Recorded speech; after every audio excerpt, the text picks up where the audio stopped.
참 예수님 사랑합니다. 네, 오늘 우리 본당을 방문해 주신 관광을 오신 분들은 한번 일어서서 한번 손 들어 주시겠습니까? 이분들 환영의 박수를 보내겠습니다. 네, 진심으로 환영합니다. 좋은 여행이 되기를 기도 중에 함께 하겠습니다.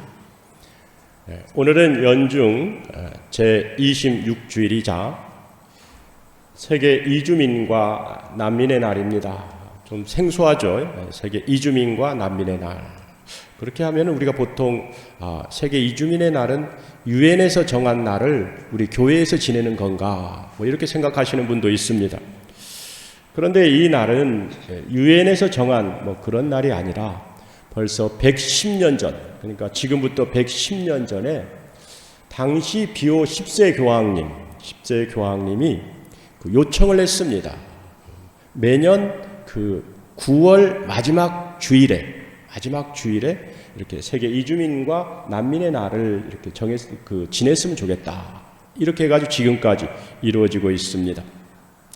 이런 특별한 날을 맞이해서 교회의 뜻에 따라 가지고 사실 이런저런 다양한 이유로 조금이라도 지금보다는 이 나은 삶을 위해 가지고 어쩔 수 없이 고향을 떠나가지고 타국에서 어렵고 힘들게 살고 있는 그런 이주민들과 우리 난민들, 이분들을 생각하면서 따뜻한 형제를 발휘해서 우리가 관심을 갖고 기도를 해 주셨으면 합니다.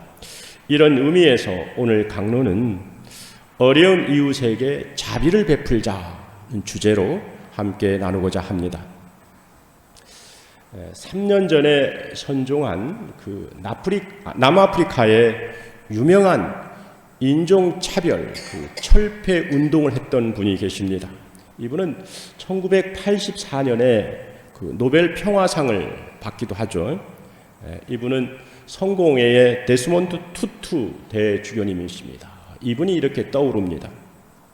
언젠가 이 주교님이 인터뷰 자리에서 본인이 성공의 사제의 길을 걷게 된 연유를 밝힌 적이 있습니다.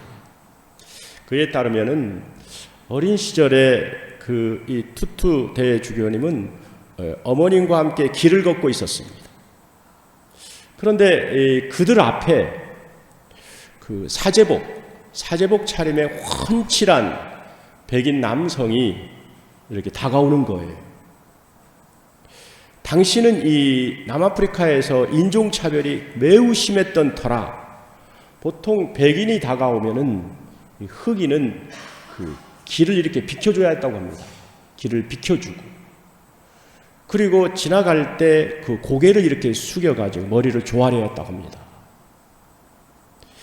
그래서 그게 그런 어떤 관례였기 때문에 그들은 의례껏 백인 남성이 오니까 길을 이렇게 비켜주려고 이렇게 한 거죠.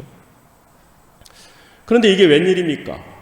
도리어 이 백인 남성이 자신이 재빨리 길을 비키는 거예요. 그러면서 자기가 쓰고 있던 모자를 벗어가지고 경의를 표해 주는 겁니다. 그러니까 이 어린 투투는 놀라움의 눈물을 보이는 어머니를 보면서 어머니, 저 사람은 왜 저런 걸까요? 라고 묻습니다. 그러자 어머니가 한치의 망설임도 없이 이렇게 이야기했다고 합니다. 저분은 성경에서 어려운 이웃에 대한 이 자비를 배운 사제이란다. 바로 이 어머니의 말이 어린 투투의 마음에 깊이 새겨져요. 그래가지고 훗날 이 어린 투투가 성공의 사제의 길을 걷는 결정적인 동기가 됐다고 합니다. 이 누군가를 향한 이런 이 자비는 한 사람의 인생을 이렇게 바꿔놓습니다. 그게 크든 작든 그 사람의 마음에 울림을 주어요. 여러분, 우리가 자비를 실천하면요, 우리의 가정은 화목해집니다. 아내의 얼굴에 웃음이 흘러나와요. 처진 남편의 이 어깨가 활짝 펴집니다. 그리고 자녀들, 여러분들이 걱정되시죠? 이 걱정된 자녀들 역시도 희망과 위로를 얻고 살아갈 수가 있어요. 그리고 우리 교회 공동체는 어떻습니까? 서로가 서로를 자비를 베푸는 그런 분위기 안에 공동체라고 하면 이 공동체는 교회다운 공동체가 될 거예요. 그리고 우리 사회는 살맛 나는 그런 공동체가 될 겁니다. 자비는 이처럼 그 사람들이 살고 있는 그곳, 그 공동체의 축복과 희망의 원천입니다.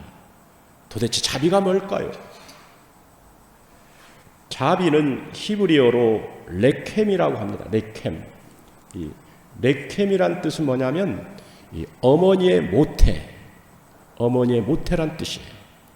이거를 부연해서 보면 이 어머니가 자신의 모태에서 태어난 그 자녀들, 그 자녀에게, 아이에게 베푸는 애틋한 사랑. 이게 뭐라고요? 이게 자비예요. 자기 태에서 태어난 그 아이를 향한 그 어머니의 그 간절한, 애절한 이 사랑이 자비입니다.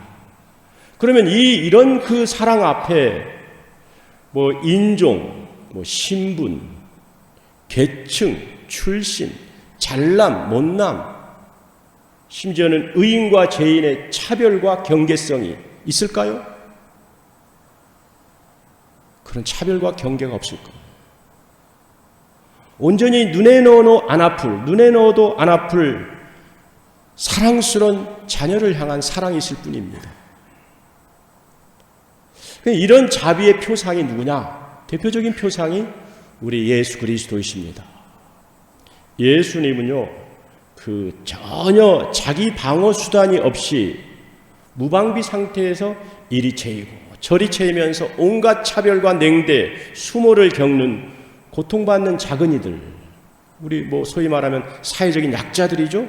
이 사회적인 약자들, 이 사람들을 한 사람 한 사람 그 사람에 맞게 지극한 자비를 베풀어 주십니다. 오늘 복음에서도 예수님은 그 어려운 이웃에 대한 자비가 얼마나 소중한지 하는 그 소중함을 되새겨주고 있습니다.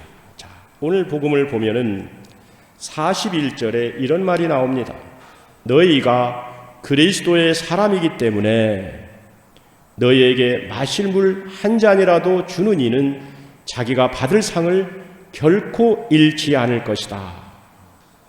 그리스도의 사람이 어떤 그 어려운 사람에게 목을 축일 마실 물 한 잔이라도 주면 축복의 축복을 받을 것이다. 이런 것이죠.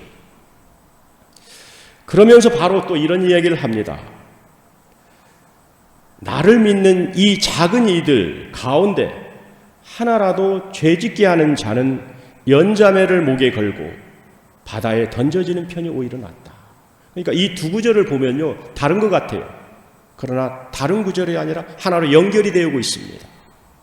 우선 여기서 41절에 나오는 그리스도의 사람인 너희는 누굽니까? 너희는 42절에 나오는 주님을 믿는 작은이들이에요. 주님을 믿는 작은이들. 이 작은이들은 아까 얘기했지만 그들 스스로를 보호하지 못하고 지키지 못하는 약한 사람들입니다.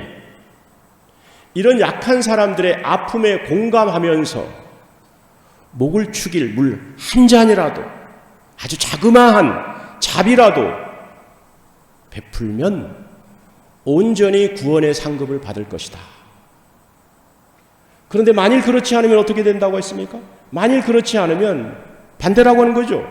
심지어는 그런 약한 사람들로 하여금 죄짓게 하면 연자매를 목에 매단 채 바다에 던져지는 편이 나을 것이다. 이렇게 선언하고 있습니다.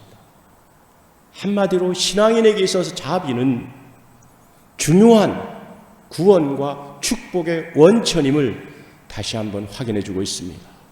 그러므로 형제 자매 여러분, 오늘 이 예수님의 말씀 꼭 마음에 새기면서 군번 한 주는 우리에게 다가오는 어려운 이들이 있습니다. 우리에게 위로를 얻으려고 하는 어려운 일이 있다고 하면, 이웃이 있다고 하면 그 이웃들 안에 함께 계시는 주님을 발견하고 그들에게 자비를 베푸는 가운데 주님의 얼굴을 마주 뵙는 참된 축복을 얻으시기를 주님의 이름으로 기도드립니다.